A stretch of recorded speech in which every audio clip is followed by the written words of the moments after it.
because I have a commission meeting to chair at 10, so others are still considering the conversation, but I don't believe it'll change the outcome, which is we don't have any resolution, and they're sticking with their position. I'm sticking with mine, and they said they would file papers this afternoon. That's for them to decide, and frankly, for them to determine.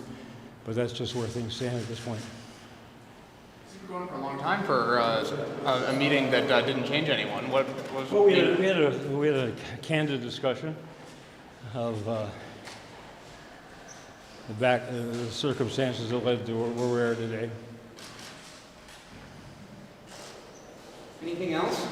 Was there any movement at all, Governor, that you detected, or are your positions just right there? There wasn't any movement in terms of anything that would change where things are.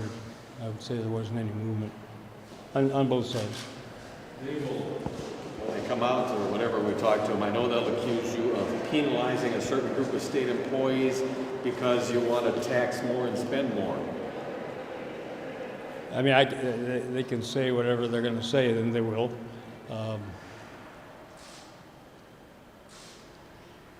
I take very seriously the effect of anything that causes people to be laid off, even on a temporary basis. That happened to about 2/3 of the governor's office staff in 2011. Happened to several thousand state employees. I believe it was over 6,000, and it was very painful and very difficult. And I talked with a lot of people who were going through that, and afterward, again, I say that the legislative leaders have the ability to come to the special session and resolve matters so that those layoffs won't occur. So, I mean, if they want to continue these discussions and with a goal of achieving that, then I would welcome that. But that's their decision to make, not mine.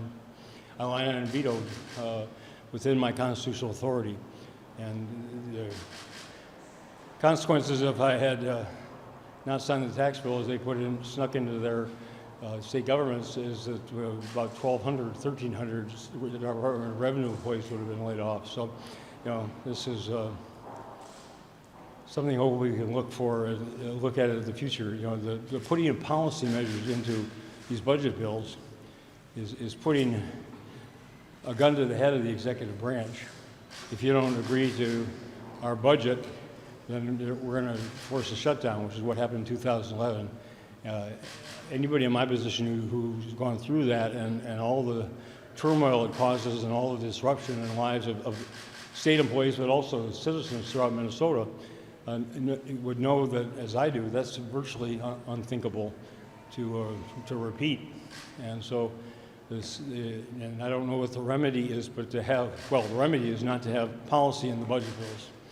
And the remedy is to get the budget bills and the tax bill done enough in advance that, for example, we can get a 10-year analysis of the impact of the tax bill on the state of Minnesota, which I didn't have until a week after the legislative session. So, I mean, there are these kinds of defects that are contributing to the predicament that we're in today. But those are for another legislature, another year, another discussion.